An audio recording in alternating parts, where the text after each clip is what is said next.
everyone. This is Dr. Francesca Sampson. I hope that you guys are doing well.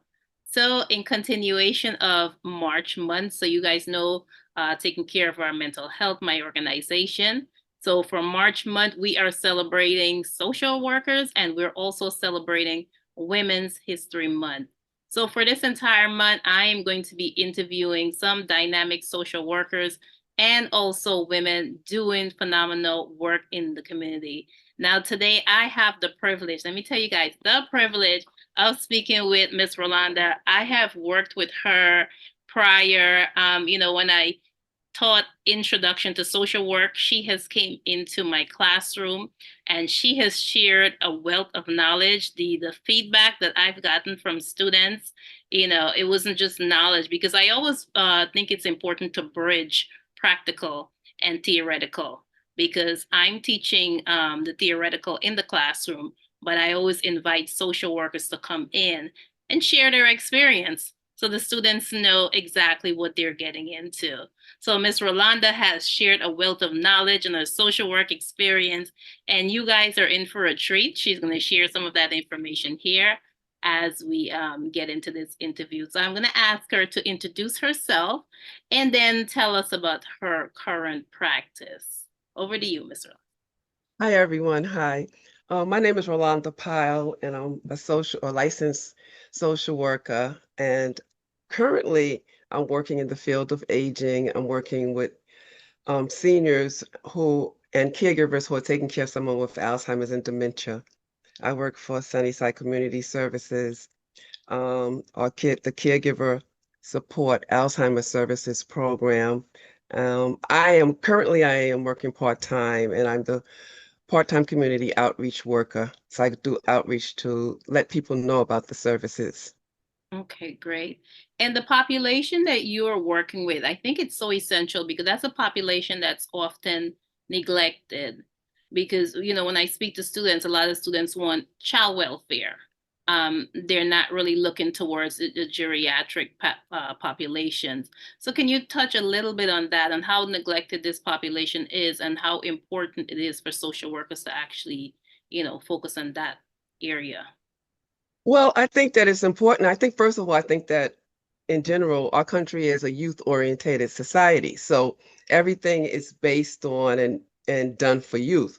So I think that that's always the focus. So I think in so many ways that seniors are neglected or people feel like, they've been through it and they should know what to do. They don't need the help. And so people don't even really even think about them or remember them. Yeah. So I think that, it's very important for us to realize that seniors do need a lot, and there's a lot of services that they do need and that they don't have. Absolutely, absolutely. And also on the flip side, sometimes seniors don't think that they need the help, because I've spoken to seniors who say that, no, I don't need that stuff. That stuff is for younger people. So also it could be about education as well, which is something that you do through workshops and tabling and all those other events. So I think it does go on both end. And I also think that not only do they not think they need the services, but because they've come through so much and they've done it on their own, they feel like I've never asked for help and I'm not going to ask for help now. So like I think that that's part of it too. Yeah, yeah, absolutely.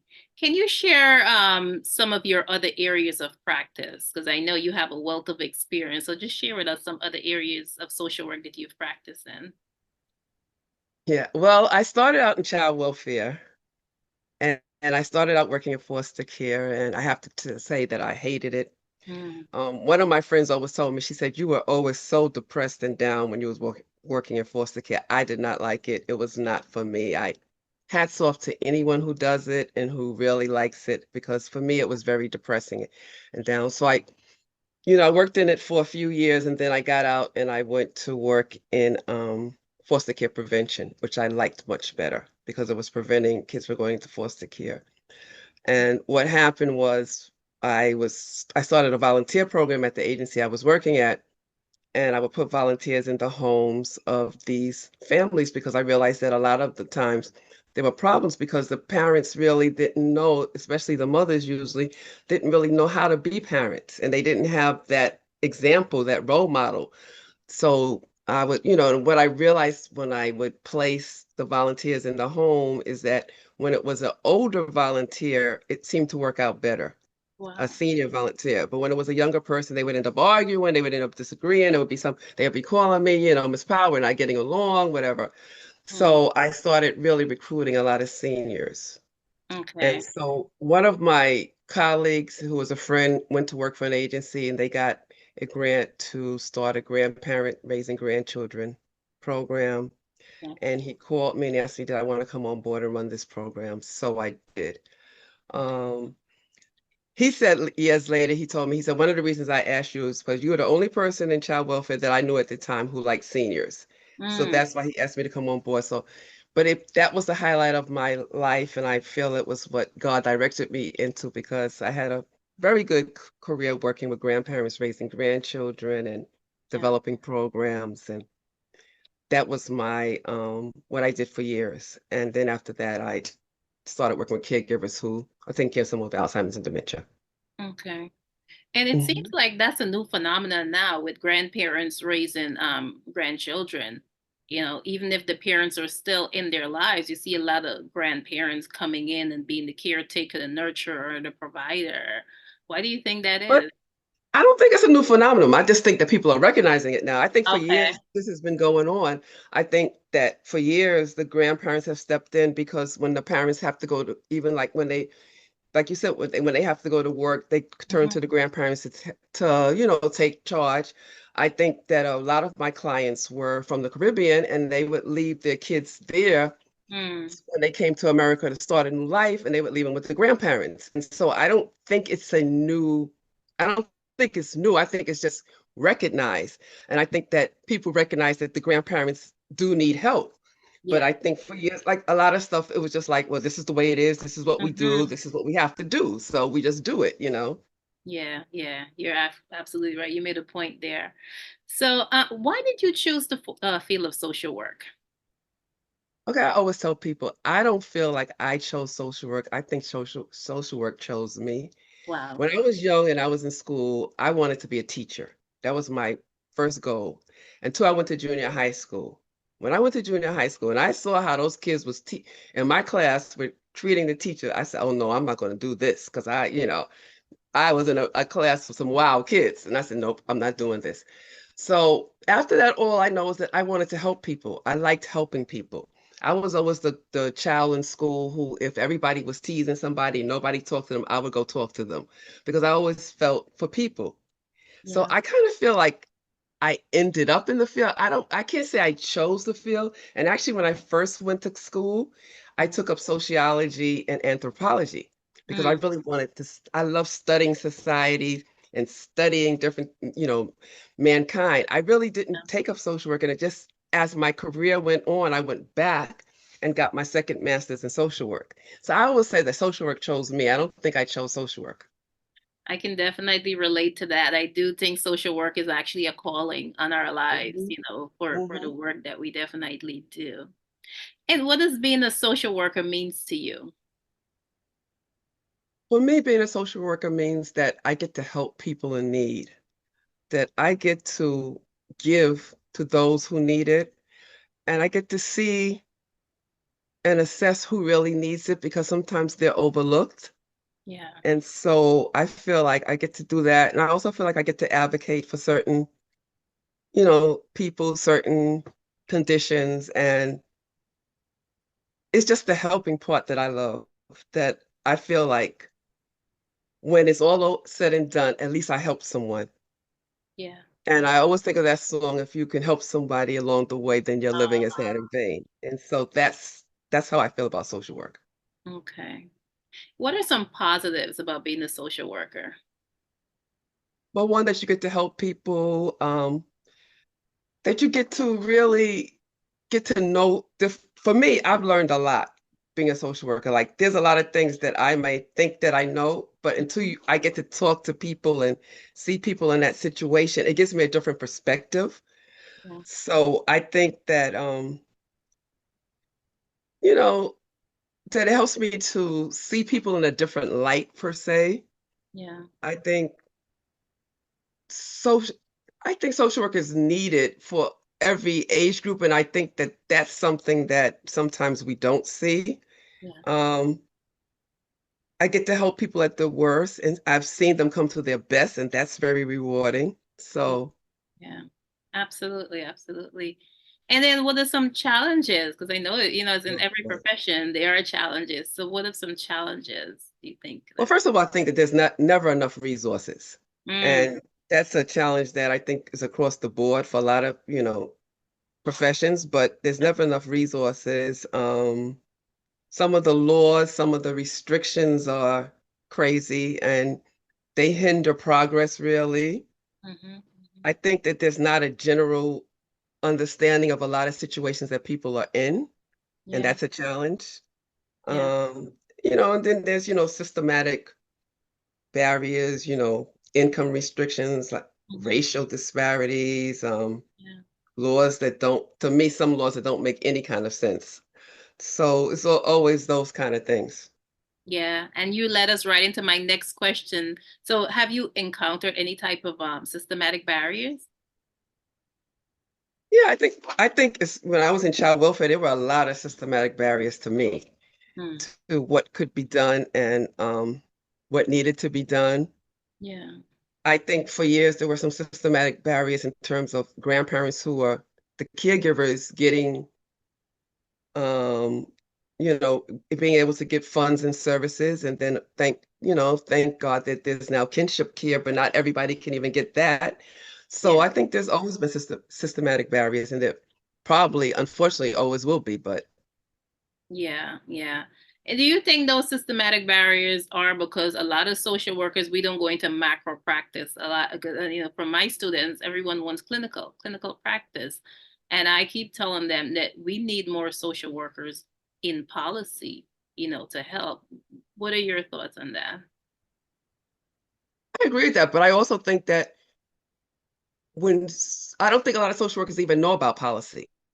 I don't think that's something that's discussed a lot. I Yeah. think that, the clinical part is what's discussed, and working in child welfare is what's discussed. I mean, a lot of people are surprised at the different careers that social workers are in Mm-hmm. because there's only those two are like those are the things that's discussed all the time. So I think we have to really enhance learning about the other aspects of social work. And I appreciate that's what you're doing. Yeah, thank you. What does the word advocate means to you? For me, advocate means to put myself in somebody else's shoes and fight for them. Okay. And whether it's for laws, whether it's for services, I think that's what it means for me. Okay. Would you advise someone to go into this field?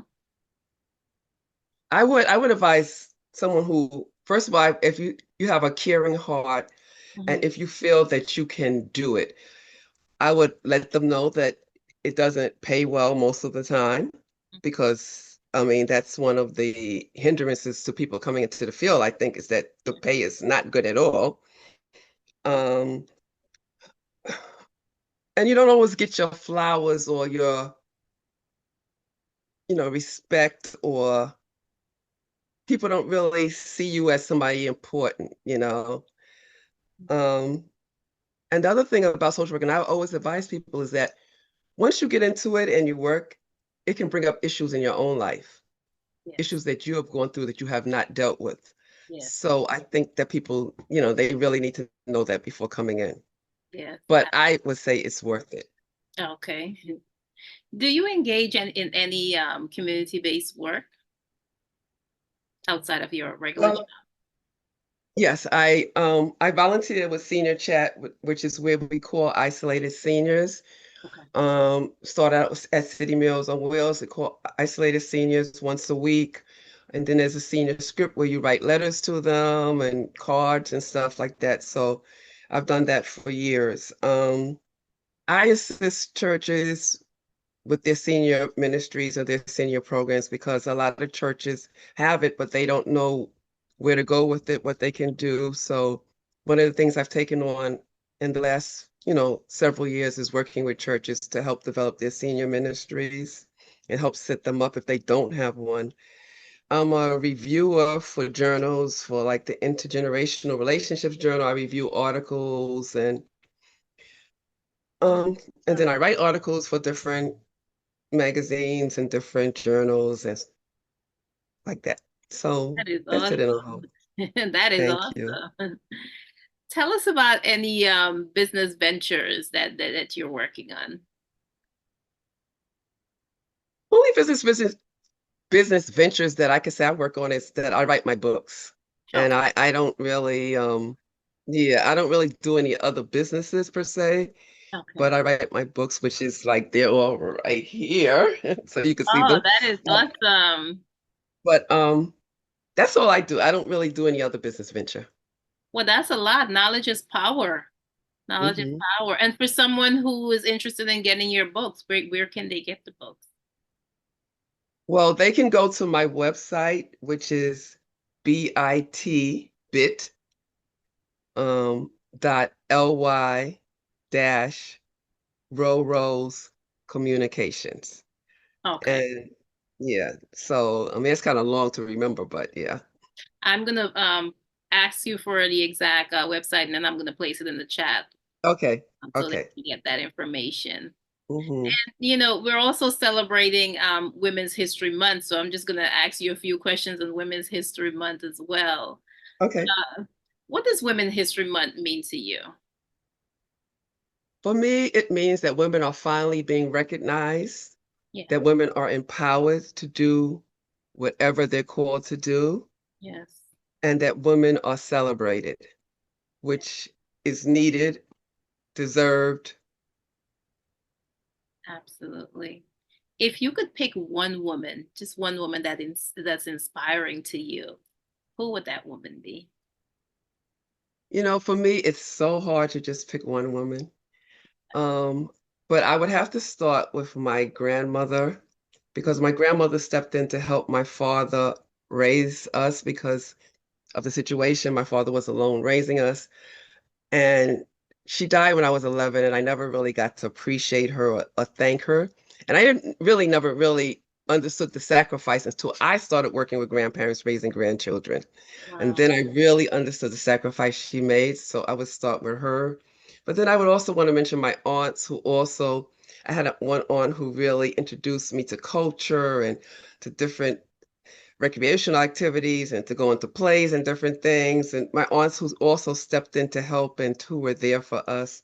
And then lastly, I know you said one person, I'm sorry. I It's have to say fine. Shirley Chisholm, because growing up, she was like a role model to me and Yeah. she was unbought and unbossed. And I just loved her. She was in my community. She did, she opened doors that for us that were never opened. And she did it in such a great, professional, profound way.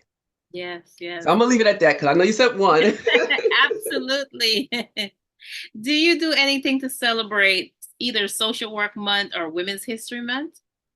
Yes, I'm doing a lot of self-care stuff. I'm actually getting a chair massage tomorrow. I'm Mhm. going to hopefully get to go to a play. I love Broadway plays, so hopefully I'm gonna get to go to a play. I love basketball, so I might get to go to a game. Okay, Um, and awesome. I just like reading and writing, and I'm always doing that though every month. So, but Okay. I'm gonna do those kind of things.